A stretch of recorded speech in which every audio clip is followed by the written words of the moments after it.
English fluency ABCs, letter E. Let's jump right in. All right, we're picking up with our 7-day pattern. And remember, day 1 of our pattern is all about vocabulary. So let's check out vocabulary words that start with the letter E. Our very first one is eloquent.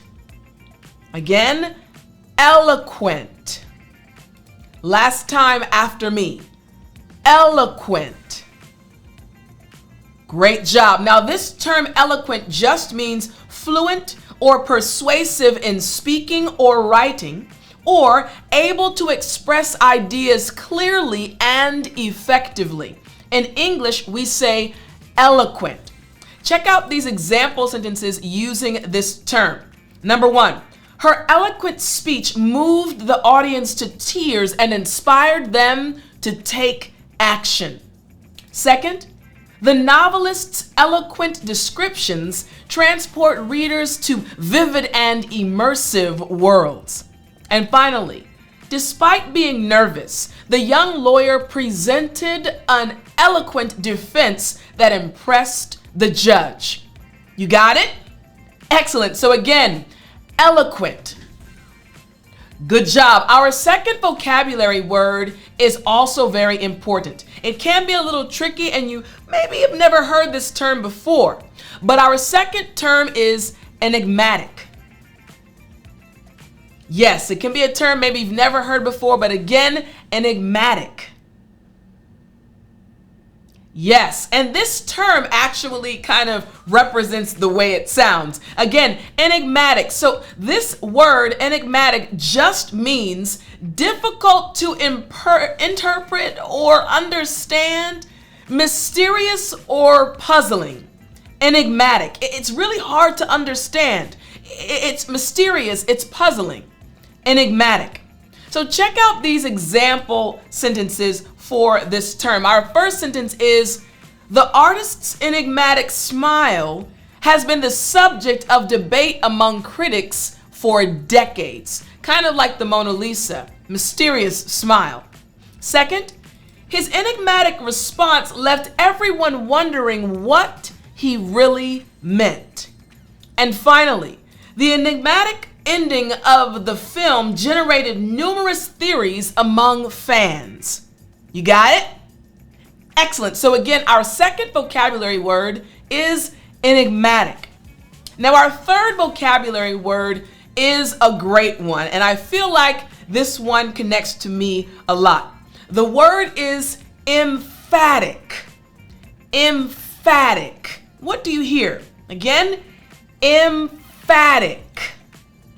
Last time after me, emphatic. Great job. Now, this word just refers to showing or expressing something forcefully and clearly, or done with emphasis. It's the second definition that I connect to, it resonates with me. Why? I'm very excited. I'm very passionate. I use a lot of emphasis. I put emphasis when I'm teaching a lesson. So, emphatic. Makes sense? Got it. All right, here's the first example sentence.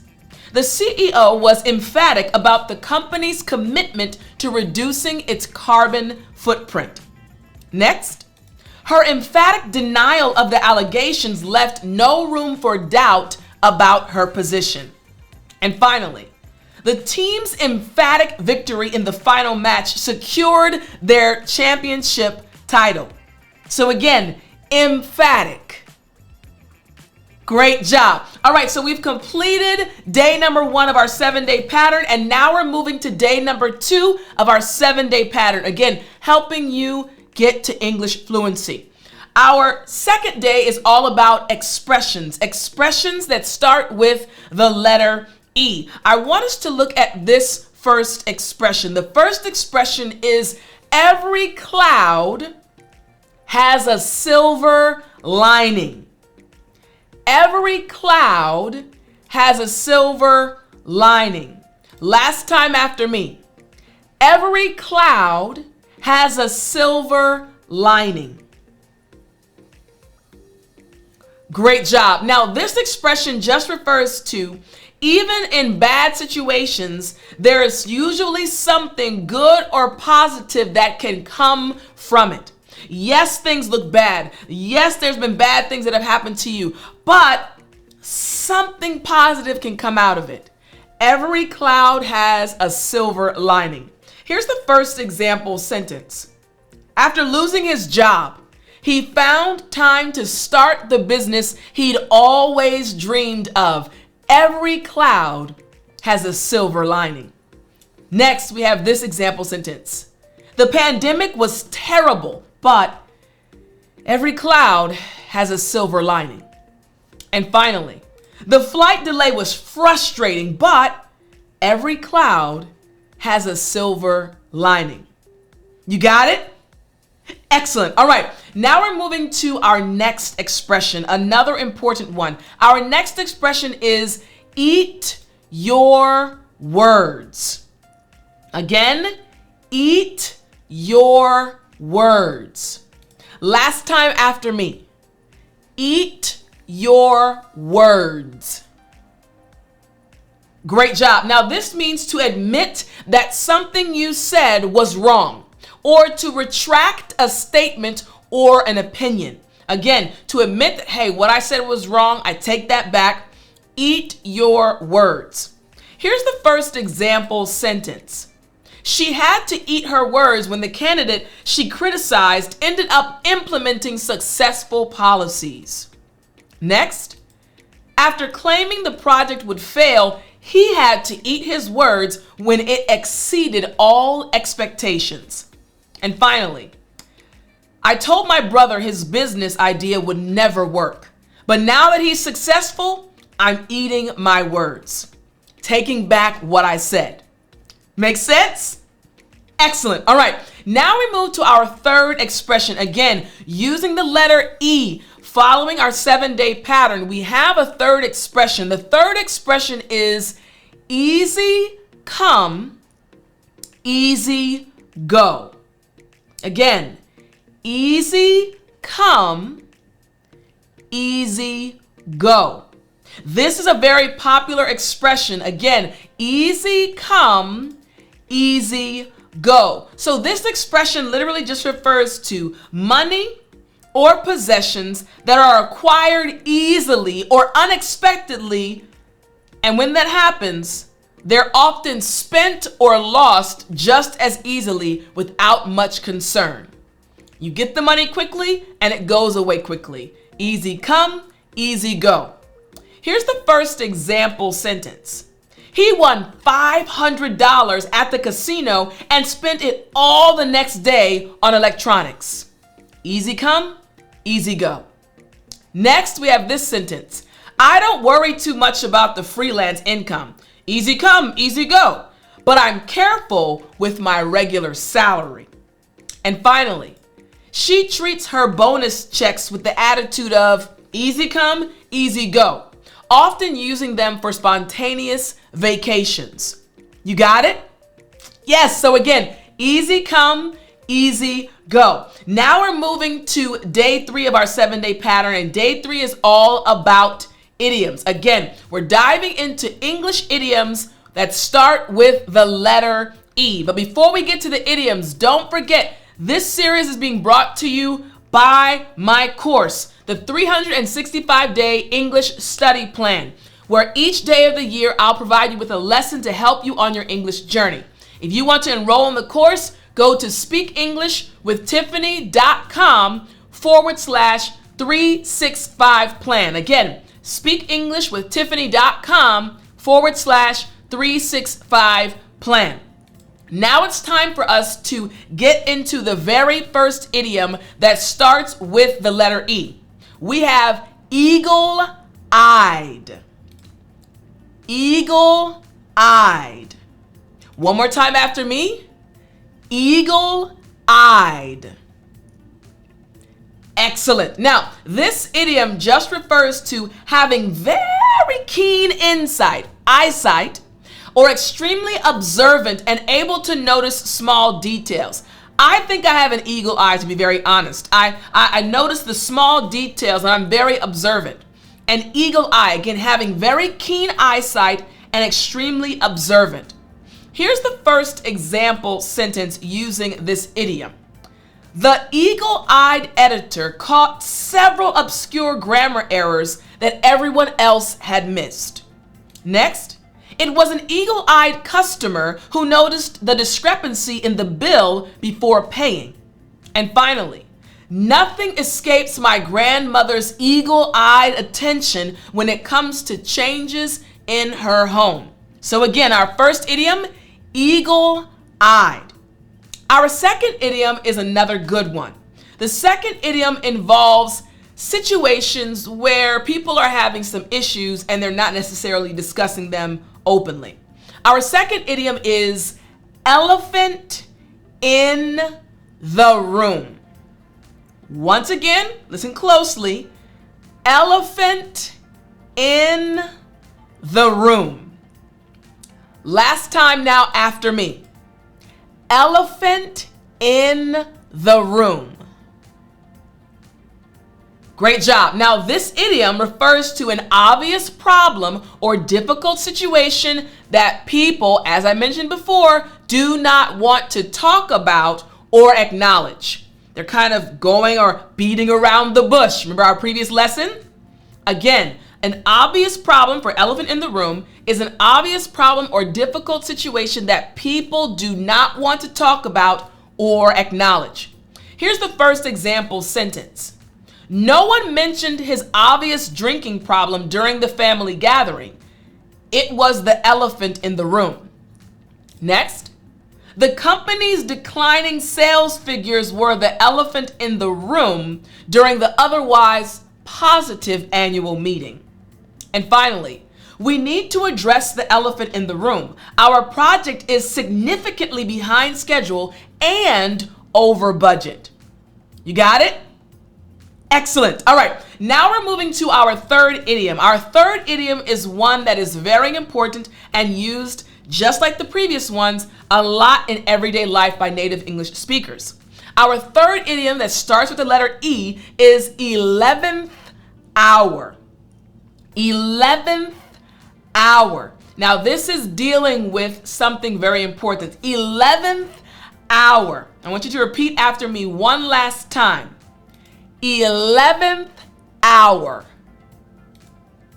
Excellent. Now, this is dealing with the last possible moment or opportunity before it's too late, just before the deadline. She got her paper in at the 11th hour. So check out these example sentences using this idiom. The government reached a budget agreement at the 11th hour, narrowly avoiding a shutdown. Next, she always completes her assignments at the 11th hour, thriving under the pressure of tight deadlines.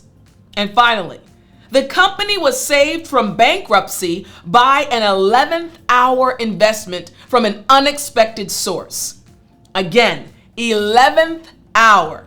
You got it? Excellent. All right, now we're moving to day 4 of our 7-day pattern, where we will be focused on phrasal verbs that start with the letter E. Phrasal verbs. Now we have our first phrasal verb, which is a very good phrasal verb. The phrasal verb is end up. Yes, repeat after me. End up. This is a very commonly used phrasal verb. Again, end up. End up. And we use this phrasal verb in many situations. So this phrasal verb just means to eventually reach a particular place or situation, especially unexpectedly, or to finally be in a particular situation. We say end up. Now check out these example sentences. We got lost following the GPS and ended up in a completely different town than we intended. Next, if you don't study for your exams, you might end up failing the course. And finally, after several career changes, she ended up working in the same industry as her parents. Again, end up. You got it? Excellent. All right. Now we're moving on to phrasal verb number 2. And phrasal verb number 2 is dealing with food. Dealing with people and food. Our second phrasal verb is eat out. Good. Again, eat out. Excellent. Last time after me. Eat out. Good. Now this just means to have a meal in a restaurant rather than at home. In English, we say eat out. If you're going to eat somewhere outside, somewhere other than your home, you're eating out. All right? So check out these example sentences. We decided to eat out to celebrate my promotion instead of cooking at home. Now, this does not include eating at someone else's house. This is normally eating at a restaurant, eating out, okay? Next, we have sentence number 2. Many professionals eat out for lunch during their work week to network and save time. And finally, during our vacation, we ate out every night to sample the local cuisine. So again, our second phrasal verb is eat out. Now our third phrasal verb, also starting with the letter E, is an interesting and very useful phrasal verb. Our third phrasal verb is ease off. You heard that right. Again, ease off. Now this phrasal verb again is very useful, and it just refers to gradually reducing or stopping an activity, to become less intense or severe, or to apply less pressure. Hey, ease off a bit. You're driving the car when someone's first learning and they're pressing hard on the accelerator. Hey, ease off a bit. Reduce the intensity. Don't be so intense. Less pressure. Ease off. Here's the first example sentence. The doctor advised him to ease off his intense workout schedule while recovering from the injury. Next, the rain began to ease off before or around midnight, allowing the emergency crews to work more effectively. And finally, my manager suggested I ease off on taking extra projects as I was showing signs of burnout. So once again, ease off. You got it? Excellent. All right, now we move into day number 5 of our 7-day pattern. Day number 5 is all about sentence patterns. We're going to learn a sentence pattern that starts with the letter E. Again, helping you on your English fluency journey. So, our pattern that we're going to look at again, starting with the letter E. Remember, the first word will start with the letter. So we have even though, then a statement or a fact, followed by a contradicting statement. Once again, our pattern that we're looking at that starts with the letter E. Even though, statement or a fact, and then a contradicting statement. This is our sentence pattern. Now, let's break this down. This is a sentence pattern used to express contrast or concession, showing that one fact makes the other fact surprising. Again, one fact makes the other fact surprising. So even though there's a fact, there's a contradicting statement. Let's check out some example sentences to make sure you understand this. Here we go. Even though he had never played the instrument before. That's the fact. He had never played the instrument before. What's the contradicting statement? He quickly learned to play beautiful melodies on the guitar. That's shocking.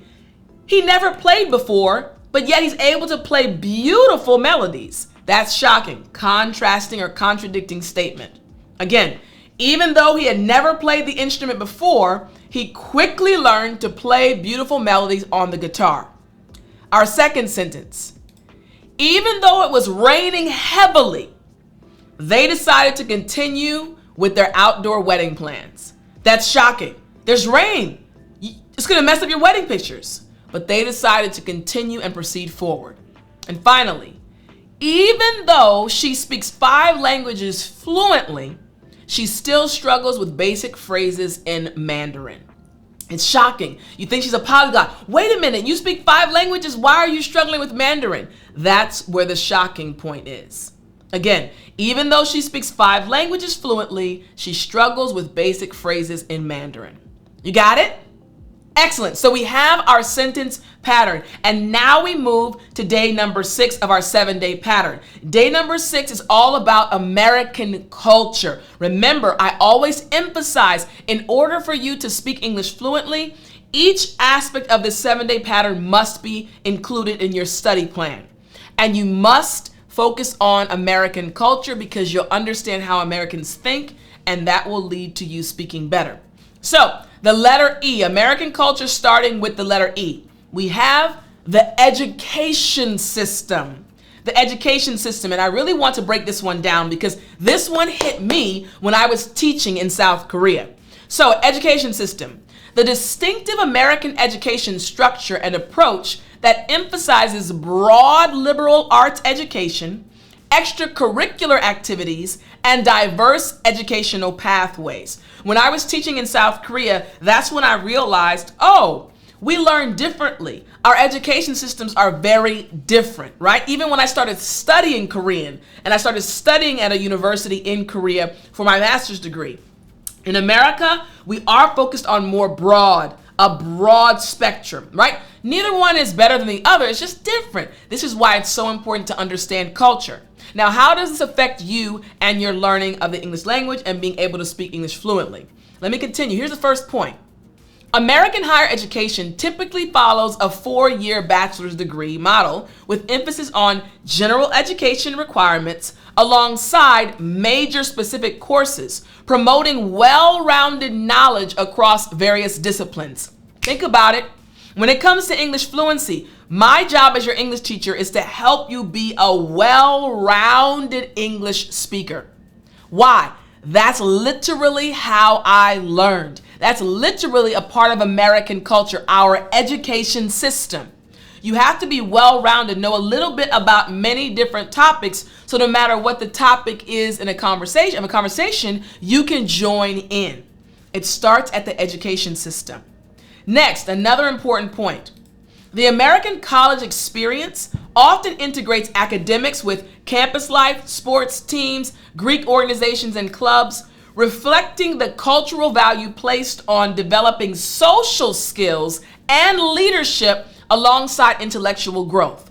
You know how I teach you all the time the importance of having your own ideas, your own opinions? Why? Because it's important to be able to present them, to be a leader. Lead. To say, hey, this is what I think. This is my idea. It all stems from our culture, how we are raised as Americans, how we are brought up, even in our education system, right? And then with the sports, again, being well-rounded. Not saying that you have to play a sport, but now you're understanding this is why English involves being able to talk about so many subjects and topics. Even if you're not into sports, you have an idea of what sports lingo is, right? And then finally, community colleges represent a uniquely American educational institution, providing affordable access to higher education, technical training, and serving as a bridge to 4-year universities for millions of students annually. This connects to the fact that, hey, everyone has an ability, everyone has a skill. We don't want anyone to feel like they can't progress or move forward. Similar to English fluency. Everyone has an idea. Everyone has an opinion. Everyone has a thought. We want you to share your thoughts. So you're seeing again why it's so important to also learn about American culture as you're on this journey. Now we get to day number 7. Day number 7 is all about reviewing what you went over from day 1, 2, 3, 4, 5, and 6. Day number 7 is our review day. And for our review day, we are going to focus on a story that includes each of the terms that you learned in this lesson. So listen closely, follow along as we check out the story. Here's the title: The 11th Hour English Adventure. Sarah had always been enigmatic about her language learning journey. Despite struggling with English for years, She never shared her challenges openly. The elephant in the room during family gatherings was her reluctance to speak English, even though her job at an international company required it. "Every cloud has a silver lining," her friend Michael told her one day. "Why don't you join my English conversation group? It might help you break through that barrier." With an emphatic sigh, Sarah agreed. "I might as well try. I always end up avoiding opportunities to practice." The group met at a cafe downtown. They decided to eat out together before their session. Sarah was nervous, clutching her notebook with white knuckles. The conversation leader, James, was an eloquent speaker who made everyone feel comfortable. "Even though you might make mistakes, the important thing is to communicate," he explained with a warm smile. As the evening progressed, Sarah began to ease off her self-imposed restrictions. She joined conversations, made jokes, and even corrected others occasionally with her eagle-eyed attention to grammar details she actually knew well. "I can't believe I was so afraid," she admitted. I guess I'll have to eat my words about never being able to speak English comfortably." A month later, Sarah was assigned to give a presentation to international clients. It came at the 11th hour, giving her minimal time to prepare. Her old fears resurfaced, but she remembered the supportive environment of her conversation group. "Easy come, easy go," she told herself about her nervousness. "If I make a mistake, it's not the end of the world." To everyone's surprise, including her own, Sarah delivered an impressive presentation. Her manager praised her newfound confidence and communication skills. Like many others navigating the American education system as a non-native speaker, Sarah discovered that the path to fluency wasn't about perfection, but persistence and practice. Her journey from hesitation to confidence reminded everyone in her language group that language barriers can be overcome with the right support and attitude. Sarah's story can be yours. Remember, you can achieve your English goals. Remember to study every day. I hope you enjoyed this lesson, and I'll talk to you next time.